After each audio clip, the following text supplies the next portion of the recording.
What's up, everyone? It's Scotty with Money Investing. In this video, we are going to be talking about Upstart, ticker symbol UPST. We've had a very long love and hate relationship with this company because when it was trading at very cheap levels, we were basically trading it, we were investing in it, and when it was trading at very expensive levels, we were obviously not in the stock.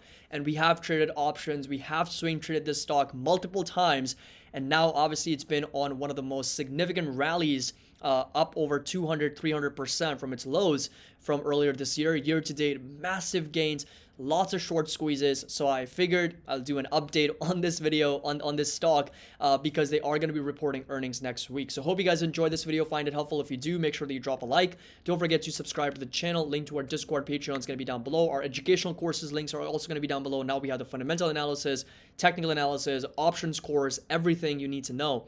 But investing and trading in the markets is available for you in an educational format. And of course, the link to our Discord, Patreon also available. First week of the month, best time to join. You get access to our community and of course, all the benefits that come with it, including members only videos and our buy and sell alerts as well. So this right here is going to be a very quick run through over the presentation from Upstart. So as we already know, actually we don't know what Upstart does, right? What does Upstart actually do? Remember that CNBC clip? But Upstart is a AI lending marketplace, right? So they basically use artificial intelligence to allow for people, businesses to borrow. And they basically offer home loans, auto loans, personal loans, mortgages, all those things.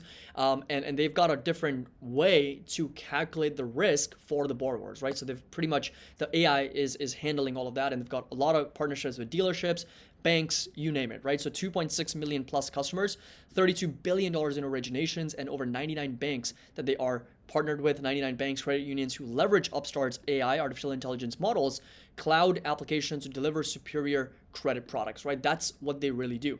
Now, this is, I would consider Upstart as both a fintech product, right? Because they're using AI and they're very digital, but also a lending company, right? Lending or banker type product, right? Because they are very much affected and pegged against interest rates, right? If interest rates keep going higher, right, that's good and not so good, right? That's great because that would have been great if they were the actual people who were lending the actual money, right? Because then you can actually start lending at a higher rate, right? So you're making more money as net interest margin, right? That's what banks do.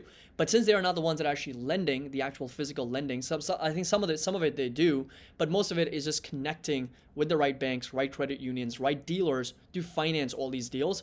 So if interest rates are higher, guess what? They're not going to be as much volume of these deals, right? There's not going to be as much volume of lending activity, and as a result, they struggle. And that's exactly what happened with Upstart, right? 2020, 2019, rates were low, rates were cut down to 0% because of the Fed, right, doing all this quantitative easing and part of their monetary policy. Guess what happened? Every single person was borrowing to buy a home. They were borrowing to buy a car. They were borrowing to buy a business, start a business, whatever.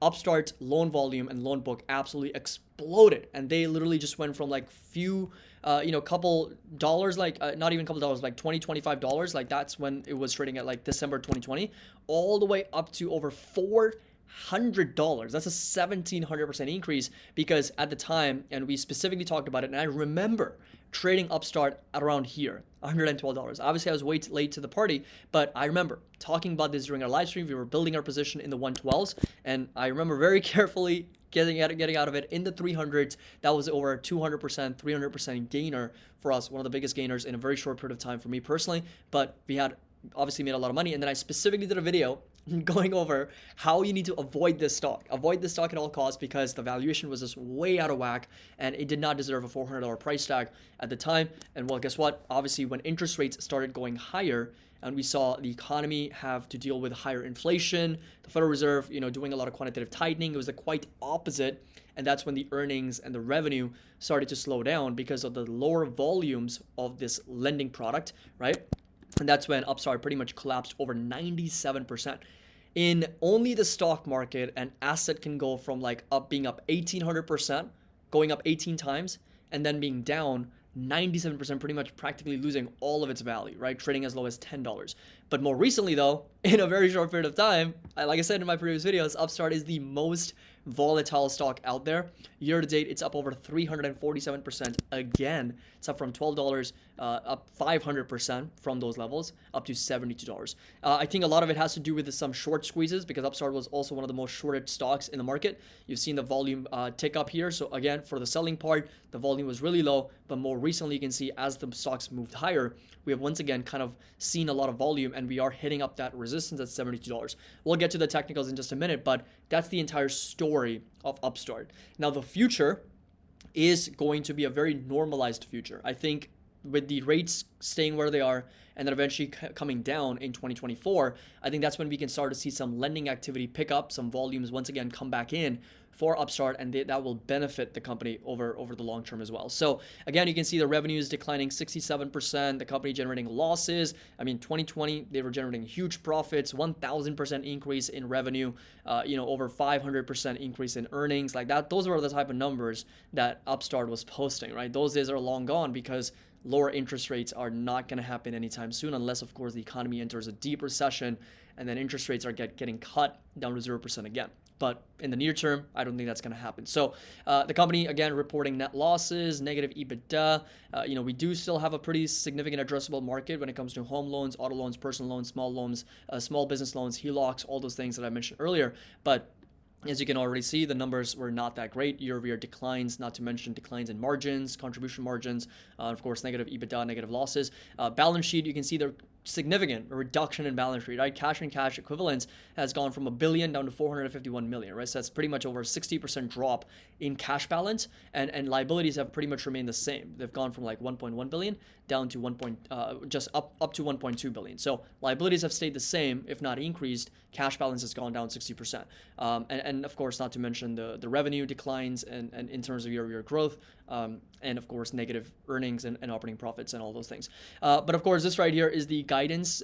Second quarter 2023, 135 million. So if you come back to the second quarter of last year and what they reported, so that's going to be for the June quarter as well, because they are reporting for the June quarter. So if you go back to the June quarter last year, they reported revenues of 228 million, right, with an EPS of about 1 cent. So they were profitable and they reported a decent number of revenue. This year, the expectations are negative 6 cents per share, almost 7 cents, 135 million. So again, decline in revenues and negative earnings is what the expectations are. But the guidance is really what's going to matter, right? Guidance for the future is what's really going to matter and dictate the price moving forward. Now, that being said, I think the valuation is still a little bit far ahead of itself because the market cap is now once again at 5 billion, and the company is probably going to do, I want to say, to be safe, 500 million, right? 500 to 600 million dollars in revenue. That's about 10 times, 11 times sales for Upstart, which again is a little bit up there.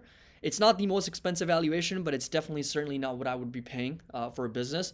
So right now we're coming up to that resistance technically at $72, right? So that's the target that we talked about in our live streams and our previous updates. And if it does break down below that 21 EMA at $60, then I wouldn't be surprised if we do get down to $26, $30. That's going to be the more important support level, kind of in line with those moving averages.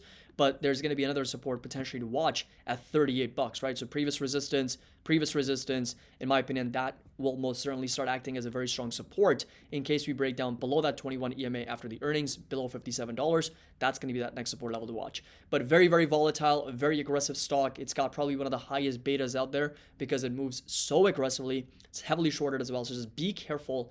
Be extremely careful with how you trade or plan to invest in this stock. I'm definitely going to be waiting for the earnings to make a better decision whether this is a stock worth trading at the moment. Certainly not from an investment standpoint because the company has to normalize its revenue, has to get back to profitability. It's just been like this path, right? So huge profits, huge growth rates, and then coming back down and then turning negative. And if I show you this, let me see if I can bring that up. So this right here is the earnings, and you can see that it pretty much went. So this right here, consistent growth in earnings, decline, and then going down. And then the forecast now, once again, is to normalize the business, once again, start pushing higher again. You can see this over here very well. Consistent growth in revenue, declines, and then consistent growth in revenue once again. So it's going to be a very much of a guidance play, and we have to wait and see how or what the future looks like for Upstart, and then make a better decision. So I don't have a fair value right now. I think the last time I put a fair value was like closer to like $10, $15 might have been. But support level is going to stay put at 38 all the way down to $26, kind of in line with those moving averages, with a resistance at 72, and of course to 21 EMA to watch, and the guidance from the earnings also very, very important. So I hope you guys enjoyed this video, found it helpful. If you did, make sure that you drop a like. Don't forget to subscribe to the channel. Link to our Discord, Patreon is going to be down below if you're interested in joining us, and of course getting access to all the buying alerts, options alerts, trade ideas, fundamental analysis, technical analysis, option scores. Everything's available with the link down below. So always happy investing. I'll see you all in the next video.